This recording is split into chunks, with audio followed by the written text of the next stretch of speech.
One of the most iconic castles in England is Corfe Castle on the south coast.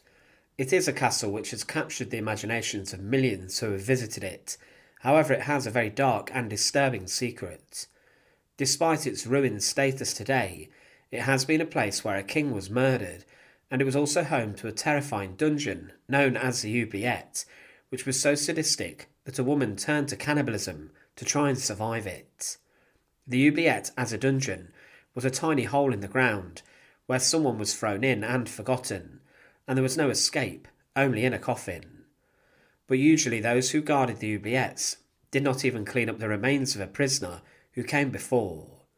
But what made the dungeon of Corfe Castle so bad? To support our channel, please make sure to subscribe. Inside of the Oubliette Tower, close to the perimeter curtain wall of Corfe Castle, and near to where the Great Hall once stood, there is an Oubliette dungeon which was known for its terror. The Oubliette Tower that stands today is ruined, and the dungeon has been bricked up and is not visible, but in the past it would have been a large multi-storey building where guards would be stationed, but also where people would stay in the upper floors. Underneath their feet was a dark and small dungeon where prisoners were sent.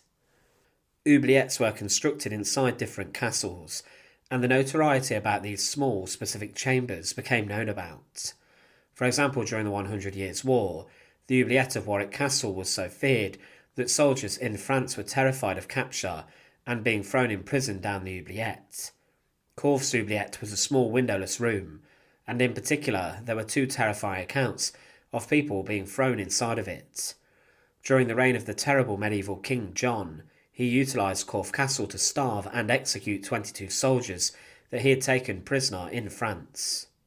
He sent one of his henchmen to Corfe to deposit 22 knights from France, and they were taken to the Oubliette Tower, and they were all locked up in the Oubliette. The knights were not fed, and neither were they given any water. Because of this, within a few weeks, all of the 22 knights were dead, being starved inside of King John's Oubliette. John would also lock up the wife of one of his former allies in the Oubliette. Maud de Braus and her son were held by King John, and in 1210 they were locked up in the Oubliette of Corfe, having been captured in Ireland.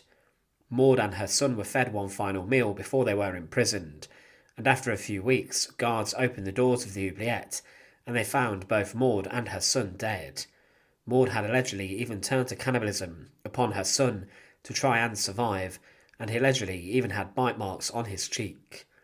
It is considered that King John may have used Corfe's Oubliette again in 1212 to punish Geoffrey, the Archdeacon of Norwich, and many contemporary writers claimed that he died inside of a royal castle after a very severe period of confinement.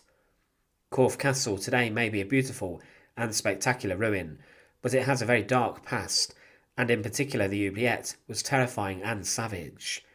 Inside of there, many medieval people suffered and died at the hands of one of the most brutal kings ever to rule over England. Thanks for watching.